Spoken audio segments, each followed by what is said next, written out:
संपूर्ण राज्याचं लक्ष लागून राहिलेल्या बारामती पोटनिवडणुकीचे सर्वात मोठे आणि धक्कादायक आकडे आता समोर येत आहेत।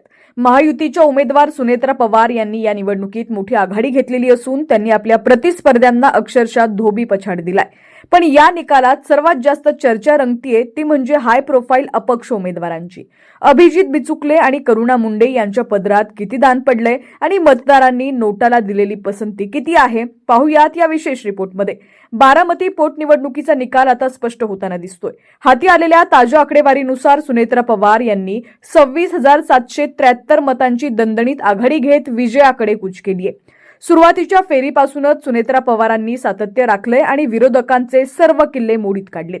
मात्र या निवडणुकीत खरी गंमत ठरलीये ती म्हणजे सोशल मीडियावर नेहमीच चर्चेत राहणारे अभिजित बिचुकले आणि करुणा मुंडे यांची कामगिरी। नेहमीच मोठमोठ्या घोषणा आणि आव्हानं देणाऱ्या या दोन्ही उमेदवारांना मतदारांनी अक्षरशः नाकारल्याचं पाहायला मिळतंय। सातत्यानं मुख्यमंत्री पदाची भाषा करणाऱ्या बिचुकले यांना अवघी 7 मतं मिळालेली आहेत। मोठ्या दिमाखात मैदानात उतरलेल्या करुणा मुंडे यांच्या झोळीत केवळ 10 मतं पडलेली आहेत। या आकडेवारीवरून हे स्पष्ट होतंय की बारामतीच्या मतदारांनी केवळ विकास आणि नेतृत्वालाच पसंती दिली आहे। विशेष म्हणजे या निवडणुकीत अपक्ष उमेदवारांपेक्षा मतदारांनी नोटा या पर्यायाला जास्त पसंती दिली आहे। एकूण 28 मतदारांनी कुणालाही मत न देता नोटाचं बटन दाबलंय। म्हणजेच बिचुकले आणि मुंडे यांना मिळालेल्या एकत्रित मतांपेक्षा नोटाची मतं जास्त आहेत। ही बाब या उमेदवारांसाठी अत्यंत नामुष्कीची मानली जाते। बारामतीची ही पोटनिवडणूक अनेक अर्थांनी महत्त्वाची होती।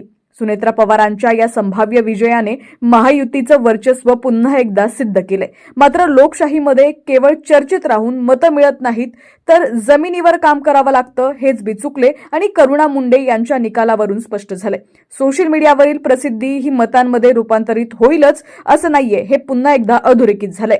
या निकालाचे पुढील पडसाद काय उमटतायत आणि अधिकृत विजयाची घोषणा कधी होते याकडे आता सर्वांच्याच नजरा लागलेल्या आहेत। बारामतीच्या घडामोडींसाठी पाहत रहा HPN मराठी न्यूज।